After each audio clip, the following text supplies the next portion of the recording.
Commissioner Putnam, first I want to congratulate you for your win tonight, being the People's Choice for Election Night 2014. How does it feel? Well, it feels great. You know, every race, by the end, you find your stomach in knots and you're running on caffeine and adrenaline, and so it's a big relief. It'll be nice to have it behind us and go back to 100% focus on the work at hand in the department and for our industry and for our state.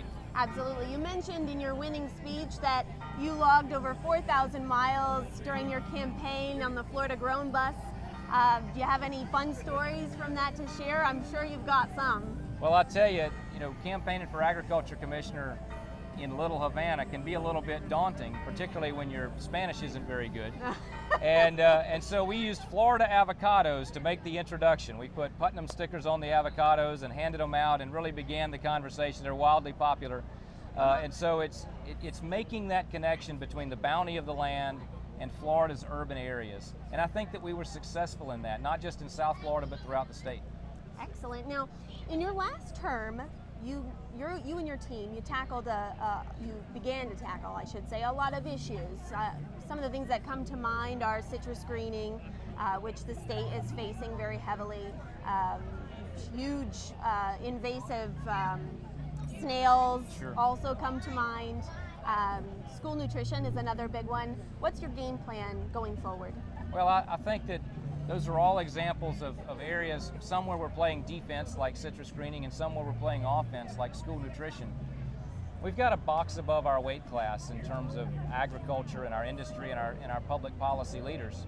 And so connecting the land to those urban areas with nutrition and wellness in the school lunch program or in food banks or with a hunger map. Connecting energy policy to land use.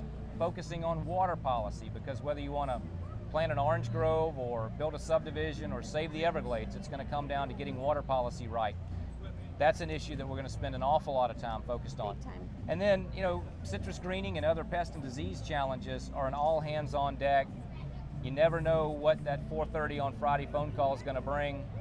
We're aggressively fighting citrus greening. We're hopeful about some of the promising leads that are out there, but it's not just us.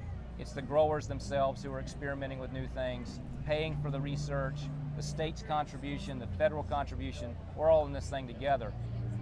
I think my role in that is making sure that 19 million Floridians understand that you don't have to be in the citrus industry to feel the loss of the citrus industry if this greening thing continues to go out of control. And so helping them understand that it's 75,000 jobs and $9 billion at stake for our state's economy. Absolutely. Well, Commissioner, again, congratulations. Thank you very much. Thank you.